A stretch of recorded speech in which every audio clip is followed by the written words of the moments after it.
전격 인터뷰 시작하겠습니다. 장동혁 국민의힘 대표가 민주당 사법개혁안 처리에 반발해서 대통령과의 오참 불참에 이어서 본회의도 보이콧 선언을 했는데 국민의힘 김문수 최고위원과 자세한 이야기 나눠보겠습니다. 어서 오십시오. 네, 안녕하세요. 반갑습니다. 네. 어제 전혀 예상하지 못했습니다. 굉장히 전격적이었다라고 생각을 했거든요. 과정이 좀 궁금한데 어떻게 벌어진 일인가요? 사실 제가 그저께 저도 뉴스를 못 봐서 저도 예상치 못했는데 네. 그러니까 아침에 갔더니 이제 저희들이 그 원래 여야 대표와 식사 약속이 잡혔다는 것까지 알았는데 네네. 이제 그러고 나서 그 이후에 이 법사위에서 네. 아주 불편한 법들이 통과가 된 거예요. 네, 보니까 사심제라든지. 오전, 오후에 그렇습니다. 걸쳐서 소회의 본회의까지 다 했더라고요. 네. 전체회의까지. 예. 그러니까 뭐 지금 사심제라든지 대법관 증언법이라든지가 지금 통과가 됐는데 예. 이것은 이제 사실 이 문제를 놓고 너무나 중요한 것인데 대한민국의 지금 헌법이라든지 그리고 네. 지금 법질서라든지 그리고 국민들에게 굉장히 위협될 만한 법, 대한민국의 헌정질서를 깨트리는 법을 통과를 시켜놓고 밥자리에 가서 지금 대통령과 여야 대표가 만약에 화기애애하게 밥 먹는 모습이 연출된다면 이 중요한 이슈는 이 사진 한 장으로 덮여버릴 가능성이 굉장히 높다. 그리고 어제의 뉴스는 이 식사 자리에서 어떠한 대화 내용이 오갔느냐. 그리고 이것도 편집돼서 이런 것들이 계속해서 방송에 나올 것인데 예. 그렇다라고 하면 진짜 국민들과 연관이 있는 그리고 대한민국의 지금 법질서, 헌정질서와 연관이 있는 이 중요한 의제는 묻혀버리게 될 것인데 이 용도로 밥자리를 잡은 것이다라고 이제 저희들이 판단하게끔 되는 겁니다. 그래서 네. 사실 이제 뭐 장동혁 대표께서는 그래도 식사 자리가 잡혔고 그리고 불편한 내용들이 다소 있을 수 있지만은 민생에 대한 이야기들로 그래도 설명절을 앞두고 대화가 필요하다라고 판단해서 이 약속을 잡은 것인데 네. 이 이후에 법사위에서 이러한 안건들이 통과가 되니 사실은 본인도 약간 고민은 하고 있었던 것이고 그리고 예. 최고위원회의 비공개에서 이건 나가서 안 된다라는 이제 반대 목소리가 있었는데 본회의 최고위에 들어가기 전에 이게 결론이 좀 안 난 상태였어요. 아, 네. 그렇군요. 그러니까 본회의 들어가기 전에 결론이 안 난 상태였으니까 여기서 이제 신동욱 수석이 먼저 불참을 했으면 좋겠다라고 네. 한 것이고 그다음에 제가 이것은 참석하지 않기를 좀 간곡히 다시 생각하기를 부탁드린다라고 저도 이제 반대 의견을 표현했고 또 양양자 최고도 반대 의견을 표현했죠. 그러다 보니까 이제 또 다시 최고위원회의가 끝나고 다시 또 최고위원회의로 들어가서 이 주제로 또 1시간 이상 좀 토론이 있었습니다. 네. 네. 그렇군요. 자, 지금 뭐 불참 이유까지도 설명을 하셨는데 이런 얘기도 합니다. 이제 끝나고 나서 여러 가지 목소리들이 나왔는데 지금 방금 말씀하신 이 법사위에서 민주당이 사법 개편안이라고 한 그 두 개의 법을 통과한 것의 문제점을 대통령 앞에서 제기할 수도 있는 거 아니냐 이런 얘기를 하는데 어떻게 생각하세요? 지금 사법 개편안 같은 경우는 이게 사실은 굉장히 오래된 문제예요. 저희들이 굉장히 많은 반대를 했었고 실제 이게 너무나 법의 취지가 뻔하다라고 봐요. 그리고 많은 국민들께서도 알고 계실 것이라고 보는데 뭐 핵심은 결국에는 지금 대법관을 증언하겠다는 것과 사심제를 만들겠다는 것 이 두 가지로 볼 수 있지 않겠습니까? 네. 근데 사심제 같은 경우는 이게 지금 대한민국의 삼심제라는 이 제도 자체를 흔들어내는 거예요. 그러니까 헌법 질서를 흔들어내는 것인데 이 논의가 나온 것은 이재명 유죄 취지 파기환송이 되고 난 이유거든요. 네. 그럼 지금 이게 만약에 대법원에서 유죄 확정이 났었을 경우에 이걸 대비해서 지금 사심제를 만들겠다라고 하는 것인데 이걸 지금 민주당 같은 경우에는 국민들을 위해서 지금 뭐 재판 속도 등 국민들을 위해서 대법관 증언이 필요하고 그리고 만약에 헌법 취지에 맞지 않는 판결이 나왔을 때 사심제가 필요한데 이거 다 국민을 위해서다라고 위장하고 있는 거예요. 그런데 예. 실제로 그렇지 않죠. 그래서 지금 이런 부분들에 대해서는 국민들이 이미 충분히 인지를 하고 계신데 반면에 국민들은 인지하고 계신데 이 법을 통과함에 있어서 충분한 숙이나 토론의 과정은 전혀 없었다. 이건 일방적으로 누가 봐도 지금 이재명의 사법 리스크를 해지하기 위한 법안들로 보고 있는 것인데 그렇기 때문에 이때까지 많은 반대를 했죠. 네. 근데 이거는 거의 뭐 날치기 수준으로 통과시키는 것이다. 어쩔 수 없지만 민주당이 다수 의석이 있기 때문에 네. 민주당이 원하면 다 통과되는 거죠. 근데 이걸 지금 설 명절을 앞두고 여야 대표와의 식사 회담을 잡아놓고 그 이후에 바로 통과 강행을 시켰다는 것은 결국에는 이 식사 자리를 이 법안들을 덮기 위한 것이다. 라고 보여집니다. 그래서 지금 이런 부분들은 좀 저는 민주당에도 말하고 싶은 것이 본인들이 이 법이 진짜 필요했다라고 하면 본인들이 거대 야당이었던 시절에 윤석열 정부 시절에 수차례 이러한 법안들을 입법 시도라도 해봤을 거예요. 이런 의제라도 꺼내봤을 거예요. 그런데 네. 그렇지 않았거든요. 그러니까 지금 이 법안들이 통과됨으로 인해서 이득을 볼 수 있는 사람은 이재명이라는 한 명의 개인뿐인 것이고 국민들에게는 수많은 피해가 돌아갈 것이라고 거꾸로 봅니다. 네.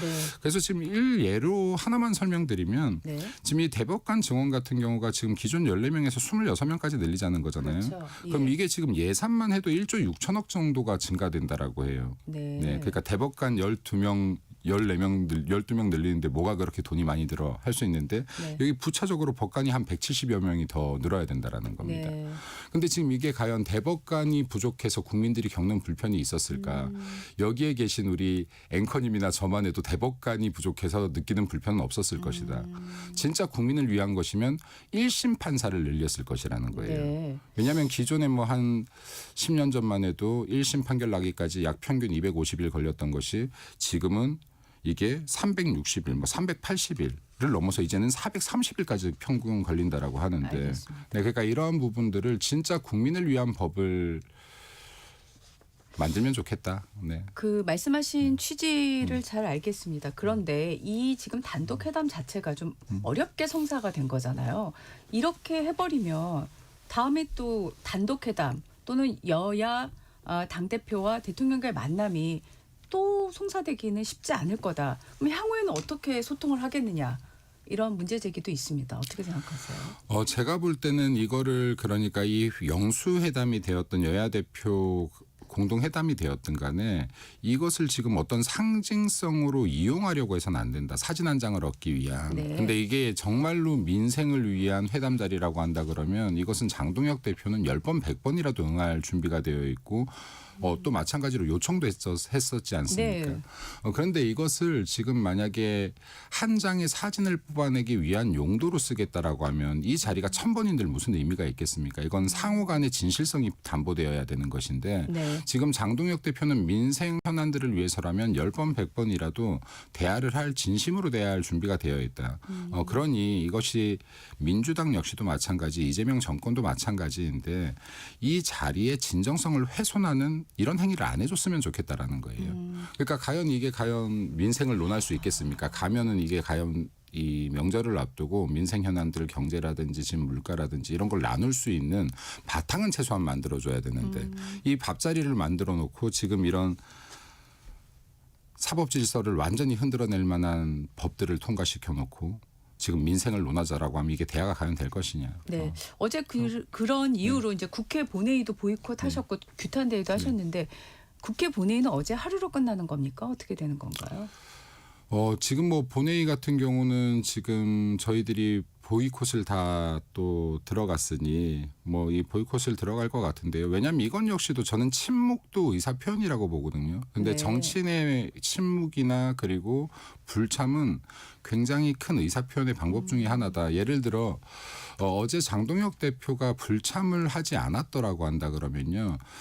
청와대에서 입에 맞는 사진 한 장으로 어제 모든 뉴스가 도배됐을 거라고 봅니다. 네. 네. 그리고 청와대에서 좋은 대화가 나왔던 거 인사말 정도들 그러니까 국민들의 눈을 가리고 길을 막을 뉴스들이 도배가 됐을 것인데 장동혁 대표가 불참함으로 인해서 오히려 국민들께서는 이거 대법관 증언을 민주당이 밀어붙이고 있구나. 네. 그리고 사심제를 밀어붙이고 있구나를 온 국민이 알게 되었을 것이라고 거꾸로 네. 생각을 합니다. 네. 그리고 지금 여기 대법관 증언 같은 경우는 정말로 심각한 법안인 것이 이게 한꺼번에 22명에 이르는 대법관을 지금 이재명 정부가 임명하는 거거든요. 네. 그런데 대법관 아시겠지만은 이 임기도 굉장히 긴데 네, 네. 이것은 정말로 사법의 정치화를 이루는 것이 될 수도 있다.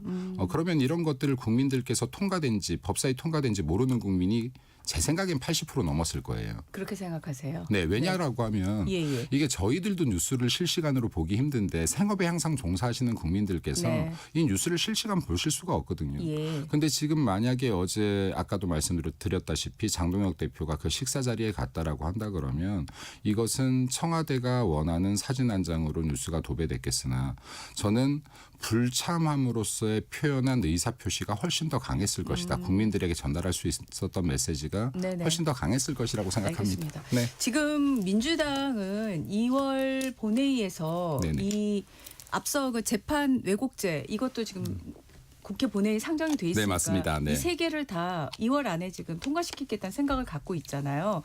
그러면 지금 말씀을 종합해 보면 2월 마지막 주 본회의에서 또 필리버스터를 하겠구나 이런 생각이 들어요. 아마 어떻습니까? 사실 우리 힘없는 야당이 할 수 있는 마지막 방법 정도 같아요. 그러니까 저희들이 장애 집회나 규탄 집회, 필리버스터 정도가 진짜 할 수 있는 마지막인 것 같은데 예. 민주당이 입법을 하고자 한다라고 하면 지금 107석의 국민의힘이지만 제1야당이지만 막을 수 있는 것이 하나도 없더라 하는 것은 지금 시간 동안에 보여준 것 같아요. 네. 그래서 이게 지금 민주당이 아무리 거대 야당이고 행정부와 입법부를 다 장악하고 있다고 하더라도 진짜 이 법안 하나하나가 정말 국민에게 필요한 것인지는 저는 수기를 해줬으면 좋겠다. 네.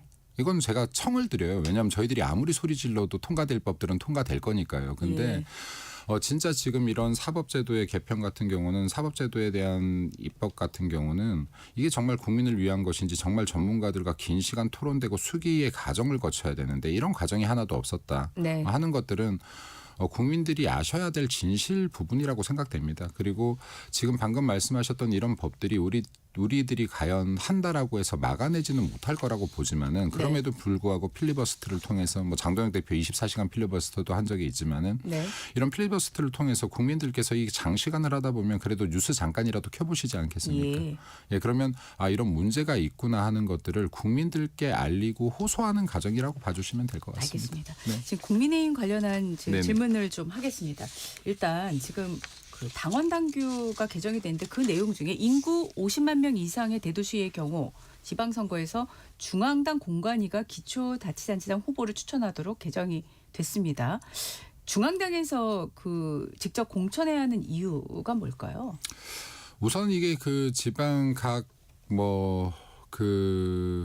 경기도당 위원 경기도당이라든지 네. 각 지역마다 이 지역 도당들이 있는데 네. 지역 도당에서 사실은 공천을 했었을 때에 여러 문제점들도 발생이 되었습니다. 그래서 지금 이게 실제 그리고 지난 지방선거 국민의힘이 굉장히 압승을 했었잖아요. 네. 당시에도 지금 주요 이러한 지자체장들은 중앙에서 다 결정을 했었습니다. 네. 이걸 규정을 했든 하지 않았든 간에. 네네네. 근데 이제 이것을 당원 당규에 넣는다라는 것들 같은 경우는 네. 이게 그때그때 다르게 하는 것이 아니라 실제로 지난번에 좋은 성적을 거둔 것은 대선 이후에 치러진 지방선거라는 것도 있겠으나 네. 여기에서 전략적으로 지금 중요한 도시 같은 경우에 중앙에서 이슈가 될 수 있고 또 이슈를 끌어올 수 있는 인물들을 배치함으로 인해서 좋은 성과를 거뒀다라는 평가들도 있기 때문에 네네. 그리고 지금 우리 당의 지난 선거들을 보면은 중앙에서 이렇게 공천들을 어느 정도 주요 지역들을 결정했던 것들이 좋은 결과로 이어졌던 경우들이 꽤 많습니다. 예를 들어서 박근혜 대통령이 전에 이끌었던 총선 같은 경우에도 네. 저희들이 압승을 했다라고 하면 당시에 굉장히 이런 사례들이 많이 있었거든요. 예. 그래서 지금 이제 이런 것들도 이번 선거가 워낙 중요하다 보니 이번 선거가 지금 굉장히 어려운 선거이고 중요한 선거이다 보니 네. 뭐 지금 사실 50만 이상의 기초단체장이라고 해야 15곳이거든요. 네네. 15곳인데 네. 이 지역들 같은 경우에 여기 전략적으로 어떠한 이 인물들을 배치를 한다면 네. 비단 이 기초단체장뿐만이 아니라 이 안에 여러 시도위원들이라든가 네네. 또 이러한 분들의 선거까지도 같이 움직여낼 수 있는 것들이기 때문에 제가 봤었을 때는 이번 선거를 이기게 만들기 위한 방안이고 그리고 우리 당이 또 이런 전략적으로 선거에 좀 더 접근할 수 있는 방안의 하나로 만들어진다라고 보여집니다. 그리고 네. 사실 좀 민주당한테 이런 거 배웠으면 좋겠어요. 그러니까 네. 민주당 같은 경우는 지금 이게 전략 전략 공천의 폭을 좀 확대하겠다라는 논의들이 계속해서 나오고 있고 실제로 그렇게 하고 있는데 네네. 근데 승리는 민주당들이 좀 많이 하고 있잖아요. 네. 그러니까 이게 이런 부분들을 선거를 승리로 끌고 가는 전략들은 민주당이 우리보다 확실히 우세하다라고 한다 그러면 이런 부분들에 대해서는 왜 민주당은 승리로 가고 있고 우리는 계속 후퇴하고 있는지도 한번 고민해 보면 좋겠다. 그러니까 이거에 대해서는 분명히 찬반 논란이 있겠지만은 이것을 그냥 감정적인 접근보다는 이건 저희 당내에 얘기하는 겁니다. 네. 감정적인 접근보다는 그러니까 진짜로 우리가 이기기 위해서는 어떠한 방안들이 더 효율적일지 이런 부분 좀 따져보면 좋겠고요. 그리고 또 50만 이상 도시에서 지역에서 좀 공천이 일어날 경우에 특히 좀 부작용으로 하나 거론되는 것 중에 하나가 과도한 경선 과정이거든요. 네. 여기에서 갈등들이 일어나면서 저희들 지지자들이 이렇게 나뉘어지는 네네. 경우가 있습니다. 그럼 이게 이 갈등이 가라앉지가 않아서 네. 투표장에 나가지 않는다거나 네. 아니면 대래 반대 투표를 한다거나 하는 현상들도 굉장히 많이 드러나기 때문에 네네. 이러한 부분들도 부작용의 하나로 좀 볼 수 있지 않을까 생각되어집니다. 근데 이제 네. 찬반 논란 네. 지금 예상을 하시잖아요. 이제 네네. 반대쪽 목소리 있는 거 당연히 아실 테고요. 지금 초재선 모임인 대안과 미래에서는 이 당원 당규 개정에 대해 반대를 했고 특히 이제 해석이죠. 이건 뭐 실제로 어떻게 될지는 지켜봐야 되겠습니다만 장동혁 지도부와 대립각을 세우고 있는 배현진, 박정훈 의원 지역구가 있는 네. 서울 송파 또 뭐 고동진 의원 지역구인 서울 강남의 구청장 공천권을 중앙당이 행사하게 되는 거다라는 해석. 또 하나는 이걸 토대로 해서 오세훈 시장을 물갈이하고 신동국 최고위원을 서울시장 후보로 고려한다는 시나리오가 있다. 이런 보도까지 나오고 있어요. 너무 아시겠지만. 억측일 것 같아요. 그러니까 억측이요? 예를 들어서 뭐 서울시 같은 경우에 예. 과연 지금 오세훈 시장을 배제하고 경선을 한다면 이게 선거가 제대로 될까요? 저는 이거 불가능하다고 봐요. 그러니까 네. 그런 것들은 억측이다라고 보고 예. 그리고 지금 50만 이상의 도시 중에서는 지금 말씀하신 곳들뿐만이 아니라 네. 예를 들어서 뭐 화성시라든지 성남시라든지 평택시라든지 김포시라든지 안산시라든지 다양하게 있는 거 아닙니까? 그런데 이것을 지금 본인들이 본인들의 문제에 입각해서 우리 때문에 그럴 것이야라고 한다라고 하는 것은 제가 볼 때는 너무 확증 편향이다라고 판단이 되고 네. 네. 그리고 지금 여기에 우리 당이 이러한 일부 의원들의 잡음으로 인해서 계속해서 이 내부의 문제들이 어떠한 사적인 판단으로 이끌려 간다라고 생각하게끔 만드는 경향이 있는데 실제로 지금 이러한 갈등이 생기는 게 어떻게 보면 한동훈의 제명 아니겠습니까? 네. 냉정하게 보면 한동훈의 제명일 텐데 네네. 한동훈 개인에 대한 원한으로 제명이 이루어지게 한 사람은 단 한 명도 없다. 그냥 기준과 원칙의 문제다라는 말씀을 좀 드리고 싶고 예. 왜냐하면 그게 같은 행위를 제가 했어도 똑같은 결과가 나왔을 것이고 네. 장동혁 대표가 있어도 똑같은 결과가 나왔을 것이다. 그러니까 이거는 한동훈이라는 사람의 초점이 맞춰질 것이 아니라 한동훈이라는 사람이 했던 행위에 초점을 맞춘다라고 하면 이게 우리 당의 기준과 원칙을 세워나가는 과정인 것이지 누군가의 특정 계파, 특정인을 지목해서 저희들이 공격하는 걸 반대로 보지 못하셨을 겁니다. 제가 배현진 의원을 공격하는 거나 제가 박정훈 의원을 공격하는 거나. 그런데 지금 우리들은 아무도 그러지 않고 있는데 그쪽 일부 의원들이 계속해서 끊임없는 공격들을 하고 있다는 것은 예. 이 과정만 봐도 그냥 충분히 좀 상식적으로 이해할 수 있는 과정이 아닐까 생각됩니다. 네. 지금 워낙 그 국민의힘 윤리위의 징계 절차들이 이어지고 있지 않습니까? 네네네. 네. 배현진 의원에 대한 당 중앙 윤리위 징계 절차 지금 진행이 되고 있고 또 서울시당 윤리위가 또 고성고 평론가를 또 징계 절차를 밟고 있고요. 그러다 보니까 이제 뭐 숙청 정치다 이런 말도 나오고 있는 게 사실이잖아요. 그러니까 이런 그 윤리위를 통한 뭐 정치라고 표현을 해야 될까요? 이거를 좀 하지 말자 이런 목소리가 나오고 있습니다. 어떻게 생각하세요? 저는 반대로 이 윤리위의 작동이 너무 정상적으로 이루어지지 않았기 때문에 당의 기준과 원칙, 기강이 무너진 부분이 굉장히 많다라고 생각합니다. 그러니까 이것을 정치적으로 풀자라고 하는데 네. 저는 정치판에서도 정치로 풀 수 없는 기준과 원칙은 최소한의 기준과 원칙은 있어야 된다고 보거든요. 그런데 대래 보면 민주당 같은 경우에는 이런 윤리심판원이라고 하나요? 민주당은. 네. 근데 이 윤리심판원의 작동이 충분히 이루어지고 가동되고 있다라고 판단되어지는데 예를 들어서 지금 민주당 같은 경우는 이재명 당대표 시절에 체포동의안 여부로 가지고 이후에 진짜로 뭐 속칭 이 숙청이라고 할 대숙청 정도가 일어났다라고 보여지는데 네. 그럼에도 불구하고 그 이후에 대선을 승리로 이끌어내고 지금 든든한 탄탄한 정당을 만들고 있다. 네. 그럼 지금 우리 정당은 과연 이게 정치적으로 풀자라고 하면서 이런 문제 저런 문제를 다 덮어안고 강해졌느냐를 반문한다라고 하면 네. 저는 거꾸로 지금 기준과 원칙이나 규정 기강이 없는 조직은 반드시 악화된다라고 봅니다. 근데 이 과정에서 있다라고 보여지고 그것이 사람에 따른 것이 아니라 아까도 말씀드렸지만 행위에 따른 것이면 된다. 행위에 집중이 돼서 만약에 김민수가 그 행위를 해도 장동혁이 해도 배현진이 해도 누가 해도 이 기준만 부합하게 정확하게 이루어진다라고 하면 이것이 훨씬 더 건강한 문화가 될 것이라고 생각합니다. 네. 네. 최근 최고위원께서 이제 매체 출연하시는 발언이 많은 해석을 낳고 있어서 오늘 나오신다고 해서 9일 유튜브 채널에 출연해서 윤 어게인을 외쳐선 지방선거에서 승리할 수 없다. 그 다음 날 나온 해석이 윤 어게인과 선을 긋는 발언이다. 이런 해석이 나왔는데 그 다음에 이제 전한길 씨가 전한 말은 윤 어게인을 전략적으로 분리할 수 있으니 기다려달라. 이런 취지로 말을 했다.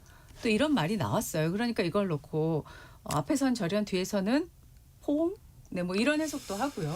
사실은 좀 일단 윤 어게인으로 선거에 승리할 수 없다 이렇게 이야기를 했는데 네. 이게 뭐 앵커님께 결례가 안 된다라고 하면 혹시 윤 어게인이 뭔지 아실까요? 윤 어게인이란 단어는 윤 전 대통령이 다시란 뜻이잖아요. 네네. 예. 그거를 어떻게 해석하느냐도 또 사실 여러 가지라서 일단은 뭐 윤 전 대통령의 지금 1심 선고가 곧 나오는데 윤 전 대통령과 지금 절연 부분이 또 계속 그 메시지가 되고 있지 않습니까? 이슈가 되고 있죠.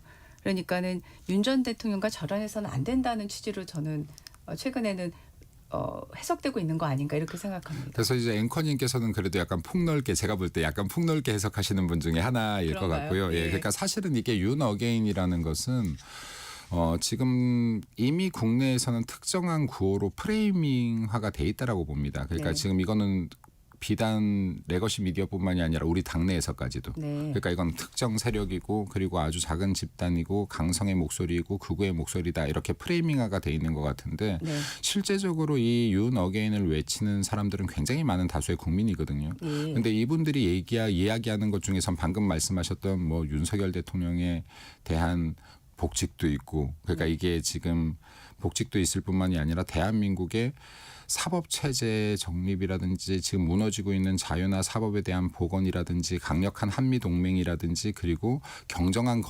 건강한 경쟁 사회라든지 그러니까 여러 가지 의미가 포함되어 있는데 네. 이 중에서 지금 이런 레거시 미디어들이라든지 그리고 당내에서는 특정한 목소리 하나에만 이 국한을 해서 여긴 우리랑 같이 가지 못한다라고 계속 이야기를 하고 있는 거예요. 네. 그러면 이제 저 같은 경우가 이야기했던 것은 이게 대래 수많은 국민들의 대한민국의 보편적인 국민들이 낼 수 있는 목소리이고 자유 대한민국을 사랑하는 근데 이것이 지금 언론을 통해서 그리고 일부 많은 사람들을 통해서 이게 프레이밍화 돼 있으니 네. 이 저희들의 지지자들에게 예. 이 구호로 우리가 지방선거를 승리할 수가 없다. 그러니 더 큰 담론, 많은 국민들께서 이해해 줄 수 있는 담론으로 나아가자라는 제가 설득을 했던 과정이다라고 예. 봐주시면 될 것 같고. 네네. 네, 그리고 지금 아까 뭐 전한길 그 대표 같은 경우는 사실은 제가 그 토론을 가기 전에 한 15분 정도하고 식사 자리였는데 거기가 훨씬 더 강력한 토론장이었어요. 네, 훨씬 더 강력한 토론장이었고 네네. 그리고 거기에서 이제 뭐 왜곡돼서 나간 것이라면은 여기에 뭐 전략적으로 이렇고 뒤에서는 이렇고 이런 게 아니라 이런 얘기에 대해서는 제가 방송에 가름해달라고 명확하게 좀 얘기를 했었고요. 네. 내 방송에 가름해서 해석을 해달라. 그리고 여기에 뭐 장동혁 대표가 이런 전언을 정했다라고 하는 것은 전혀 사실이 아니고 왜냐하면 제가 이게 거짓말이면 또 나올 거예요. 왜냐하면 거기 식사 자리에 약 15명이 있었기 때문에. 네. 그러니까 이건 제가 거짓말도 할 수 없어요. 그게 한두 명 식사한 게 아니라 한 15명 식사 자리였기 때문에 그래서 이제 뭐 그 자리에서 나왔다라고 하는 뭐 장동혁 대표가 전해달라는 발언 이런 건 전혀 사실이 아니다. 네. 라는 말씀도 드리고 싶고 그리고 이게 어떠한 전략이 아니라 그냥 진심이라고 봐주시면 좋을 것 같습니다. 그러니까 어떠한 진심이냐라고 하면 국민들께서 이 지금 윤 어게인으로 프레이밍화되어 있는 국민들이 국민들이다 보편적인 그리고 세상에 국민을 손절할 수 있는 정치인이 어디 있겠느냐 하는 말씀도 드리고 싶습니다. 네, 지금까지 국민의힘 김민수 최고위원과 말씀을 나눴습니다. 고맙습니다. 네, 감사합니다. 네.